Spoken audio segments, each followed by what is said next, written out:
and we can get started. All right. Hi, everyone. I'm Katie Walker from CAIR Washington, and I'm here with two awesome civil rights advocates to talk about two laws banning types of discrimination: caste discrimination and immigration status discrimination. I lead the media team at CAIR Washington, which is a civil rights nonprofit advocating for Muslims in Washington state. And today I have with me Medi Abebe, who is the Civil Rights Investigations Manager at the City of Seattle Office for Civil Rights, and Angelique Rodriguez, who's the Policy Assistant at CAIR Washington. Hello to both of you. Hello. All right. I'm going to start with a question for Angelique. We're going to start with talking about the immigration status law. Angelique, this is a law that's a couple years old and covers the state of Washington. Can you quickly give us an explanation of what it is, how it came to be, and a little bit about why it matters? Yes, for sure. So the basic concept of the bill is that, so in Washington state, your immigration status is a protected class. For context, a protected class is essentially expresses that there are certain characteristics written into law that prohibit others from discriminating or treating you differently on the basis of these characteristics. So this means that you can't be treated differently than another person based solely on your immigration status. This is especially important in terms of employment, housing, educational access, healthcare, etc. And then a little bit of history on the bill and how it came to be. It was introduced for the first time as Senate Bill 5165 by Senator Saldaña, who represents the 37th District. And on March 18th, 2020, it was signed into law by Governor Jay Inslee. It became effective on June 11th, 2020. And some organizations that pushed for it was Washington Community Action Network, ACLU of Washington, and One America. And then for why it matters, I think two main reasons. So first of all, this is an issue that previous legislation has not addressed. So nationality as a protected class addresses things like discriminating against someone based on their nationality, as indicated in the name. But if we apply this to an example, so for example, this would protect against an individual being discriminated against because they were born in another country. For example, if an individual was born in Mexico, this would protect against that individual being discriminated based on that fact. But it would not address things like a homeowner that won't allow this individual to become a renter because that individual is undocumented or is here on a visa, basically based on their immigration status. So there is like a gap that needed to be addressed, and that this immigration as a protected class is helping to address that gap. And then the second thing is that overall, it's really important to address this because immigration, I would say, immigration status arguably puts people in a vulnerable status. If you're here on a visa, if you're here on parole, especially if you are here as an undocumented individual, the threat of deportation is always there. You can always be deported.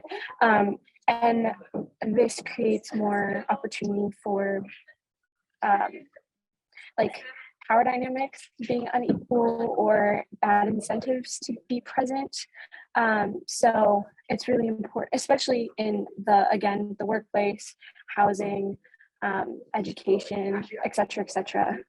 So overall, it's really important to have this legislation there because there's a lot of issues that need to be addressed, and in general, previous legislation has not been able to address it. So. Awesome. Thank you so much for that overview, Angelique. Medi, did you have anything you wanted to add to that explanation and overview? No, Angelique did an excellent job, and just to add a little bit, we have about 2.3 million people who claim to be immigrants in Washington. That is about 15% of the population and 17% of the workforce in Washington. is made up of immigrants. So you can see this immigration-based or citizenship status-based discrimination can come up in housing, employment areas. So having this, giving recognition to adding immigration status or immigration status to the list of protected classes, it's an important tool to combat discrimination. And then also it gives people the opportunity to file complaint, and then also for employers and housing providers, for example, to say, to take important actions to prevent further discrimination. Absolutely. I think that's some really good context for all of us. My first other question for you, Medi, is how is this different from discrimination based on national origin or citizenship status? Yeah, Angelique touched up on that. So when we say citizenship, right, it is having that legal status. You are a citizen, for example, a US citizen or not. You are either a native citizen or a naturalized citizen. So that is discrimination based on that status, citizenship status is because of those two reasons. But immigration status is, when we talk about immigration, there is that international movement of a person, and then it's the status a person has after they immigrate into the US, right? That can be a permanent resident or a refugee or an asylee or a person who is on a temporary visa, like students or visitors, right? So, but when you say national origin, it is based on, it can be, where are you from? It's, for example, the States Human Rights Commission defines it in terms of someone who is from the US or not. That from the US could be someone who was born here, obviously a citizen, or who is not. But also discrimination based on national origin, it involves treating people, for example, in housing or a housing applicant or employees unfavorably because they are from a particular country or a part of the world, or because of their ethnicity or their accent. So the discrimination is not based on the status you hold per se, but it's because of your relationship to that particular region. Or, for example, I can give you a person who is a US citizen might experience discrimination based on national origin. Let's say an immigrant who is a naturalized British citizen can experience discrimination based on national origin because, for example, because of their accent or because of their culture or because their name is from a different place that can relate to that specific nation when they can claim national origin or their ancestors. Thank you for that. I think you kind of touched on the next question, but I will continue to ask it. So maybe what are the ways that you see discrimination against immigration status happening in Seattle? So our office, we haven't really received a complaint, where, charging parties say I experienced this because of my immigration status or citizenship status, but we can see this happen in different areas, right? For employment, for example, in harassment could be a case.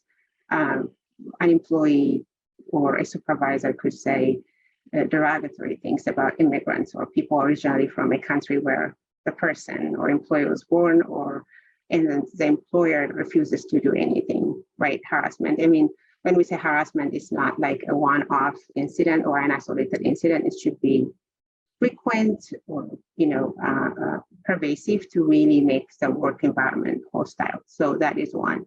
Or to have a English-only policy, for example, unless it's a legitimate, unless the employer has a legitimate business reasons, to have English only in the office could be also a discrimination based on immigration, which also can be based on national origin, right? That is usually when we get complaints, it might be for different reasons based on immigration status, national origin, or race. So you can see different, and then also retaliation if an employer threatens to call immigration authorities on an employee because that employee filed a complaint about harassment. That could be an issue. And in housing too, for example, if a housing provider or landlord says, I need more security deposit because of your immigration status or citizenship or perceived immigration status or citizenship status, or if they refuse to provide services that they would provide to their other tenants. So this can come up in different ways. And then also in terms of housing too, can be harassment. If the housing provider or the landlord is informed that, hey, I'm experiencing this harassment based on where I'm from or my immigration status from this other tenant or from your employee, and if the housing provider fails to take an action, that could also be harassment. So different ways. Again, we haven't really received, like, because of my immigration status, a complaint, but this can happen in different ways. Thank you for that. Our other question is, so thinking about all these issues that you just mentioned, have you seen changes in incidents of discrimination reporting or institutions being held accountable since the law came into effect? Yeah, like I said, we've never heard of any case at SOCR, at Office for Civil Rights, but just because we don't hear it, it doesn't mean it's not happening, right? And again, one, it's people knowing we do exist, that we take complaints and we do conduct investigations, but we haven't really received a complaint based on one's immigration status or citizenship status yet.